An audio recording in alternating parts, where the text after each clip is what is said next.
மேக்ஸில் எல்லாருமே பார்த்தீங்க அப்படின்னா ஏபி தான் வந்து எல்லா பெரிய பெரிய இன்ஸ்டியூட் வந்து கொடுத்துருக்காங்க. ஸோ இந்த சம்ம வந்து நம்ம இப்படி தான் போகணும். ஏன்னா இங்கே வந்து பகா எண்கள்னு சொல்லி கொடுக்கல.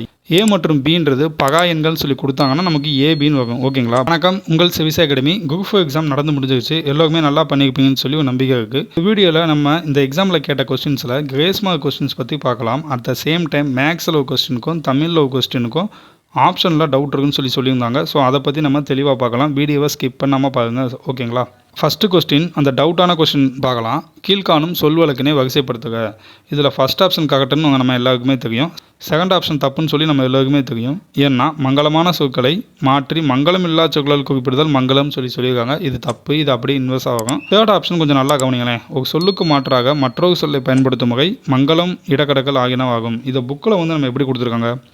புக்கில் 7வது படத்தில் வழக்குன்ற இலக்கண பகுதியில் இருக்குது. ஏதேனும் ஒரு காரணத்தினால் பிறரிடம் சொல்ல தகுதியற்ற சொற்களை தகுதியான மற்றொரு சொற்களால் குறிப்பிடுவது தகுதி வழக்கு ஆகும். தகுதி வழக்கு 3 வகைப்படும் சொல்லியிருக்காங்க. இந்த தகுதி வழக்கில் தான் 3 டைப் இருக்குது. அப்போது இதுக்கான ஆப்ஷன் வந்து நம்ம பியும் சொல்லலாம், சியும் சொல்லலாம். ஏன்னா மோஸ்ட்லி எல்லா அகாடமியுமே கொடுத்தது பி ஆப்ஷன் தான். ஆனால் நம்ம இதில் புக்கு படி பார்த்தோம் அப்படின்னா தகுதி வழக்கு அப்படின்னு தான் சொல்லணும். தகுதி வழக்கு கீழே தான் இந்த 3 டைப் இருக்குது. ஓகேங்களா? ஸோ இதுக்கான ஒரு தெளிவான ஆன்சர் வந்து நமக்கு கீ விடும்போது மட்டும்தான் தெரியும். ஓகேங்களா? ஆனால் மோஸ்ட்லி 80% வந்து நமக்கு பி ஆப்ஷன் தான் வரும். பட் சி ஆப்ஷன் போட்டவங்க கொஞ்சம் வெயிட் பண்ணி பார்க்கலாம். ஓகேங்களா?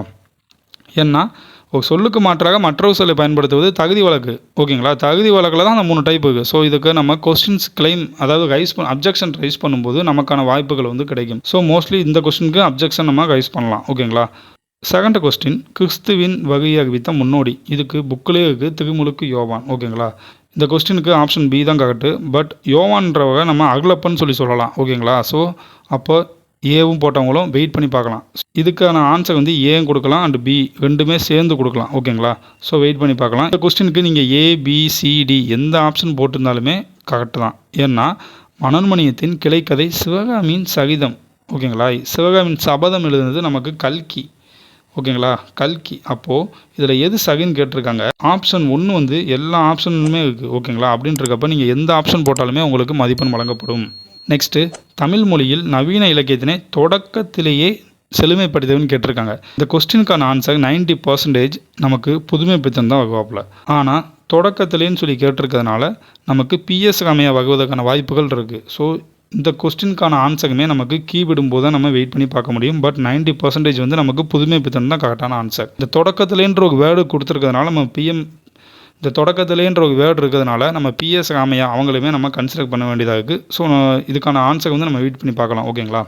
கொஸ்டினில் ஏ மற்றும் பி 2 எண் இருக்குது. அந்த எண் வந்து m/nன்ற விகிதத்தில் இருக்குன்னு சொல்லியிருக்காங்க. இப்போ எக்ஸாம்பிளுக்கு நம்ம ஏபியை வந்து 5, 10ன்னு எடுத்துக்கலாம். விகிதம் வந்து m/1. அப்போ இதை அடித்தோம்னா நமக்கு 1:2 சொல்லி கிடைக்கும். அப்படி தானே? நம்ம ஆப்ஷன் படி போவோம். m/a 5, 10ஓட எல்சிஎம் என்ன நமக்கு 10. ஓகேங்களா? அப்படி தானே? இப்போது m/n எம்முக்கு 1, எண்ணுக்கு 2 அப்படி தானே? அப்போது ஆப்ஷன் ஏ எடுங்க. m/a. அப்போ m/a 1x5. ஓகேங்களா? இங்கே எம்முக்கு கீழே 1 இருக்குது, ஏக்கு கீழே 5 இருக்குது. அப்போது 5 எல்சிஎம் நமக்கு என்ன 10. அப்போ இது ஆப்ஷன் ஏ வரல. ஆப்ஷன் பி எடுங்க. ஆப்ஷன் பி என்ன கொடுத்துருக்காங்க? n/bன்னு கொடுத்துருக்காங்க. n நமக்கு 2, பி வந்து 10. அப்போ 2x10 20. ஓகேங்களா? நமக்கு எல்சிஎம் என்ன 10. அப்போ இந்த ஆப்ஷனுமே வராது. ஓகேங்களா? தேர்ட் ஆப்ஷன் பாருங்கள், m/b. ஓகேங்களா? m/b பாருங்கள், எம்முக்கு வந்து 1, பிக்கு வந்து 10 இருக்குது. அப்போ எல்சிஎம்க்கு ஈக்குவல் ஆகும். 1x10 10 தான் எல்சிஎம் ஈக்குவல் டு. இது ஆப்ஷன் ரைட்டு. லாஸ்ட் ஆப்ஷன் a/bங்க. a/b நமக்கு ஏபி என்ன எடுத்திருக்கோம்? 5, 10ன்னு எடுத்திருக்கோம். ஓகேங்களா? அப்போ 5x10 50. அப்போ இதுவுமே வராது. ஸோ இந்த சம்மை வந்து நம்ம இப்படி தான் போகணும். ஏன்னா இங்கே வந்து பகா எண்கள்னு சொல்லி கொடுக்கல. ஏ மற்றும் பின்றது பகா எண்கள்னு சொல்லி கொடுத்தாங்கன்னா நமக்கு ஏபின்னு. பட் பகா எண்கள்னு சொல்லி கொடுக்காதனால மோஸ்ட்லி m/b தான் ஆன்சர் கரெக்டாக இருக்கும். 5x10ன்னு எடுக்காமல் நீங்கள் 2x8ன்னு கூட எடுங்களேன். 2x8 எல்சிஎம் 8 தான். இதுக்குமே ஆப்ஷன் சி தான் வந்து கரெக்டாக வரும். ஓகேங்களா? ஸோ பகா எண்கள்னு சொல்லி கொடுத்துருந்தாங்கன்னா தான் இங்கே ஏபின்னு வரும். பகா எண்கள் கொடுக்கல அப்படின்றக்கப்ப நமக்கு MB தான் ஆன்சர் கரெக்டாக இருக்கும். ஓகேங்களா? இந்த வீடியோ வந்து ரொம்ப யூஸ்ஃபுல்லான வீடியோ ஆகும்னு சொல்லி நான் நம்புகிறேன். Thank you all. ஒன்ஸ் அகைன் எல்லோருக்குமே ஆல் த பெஸ்ட்.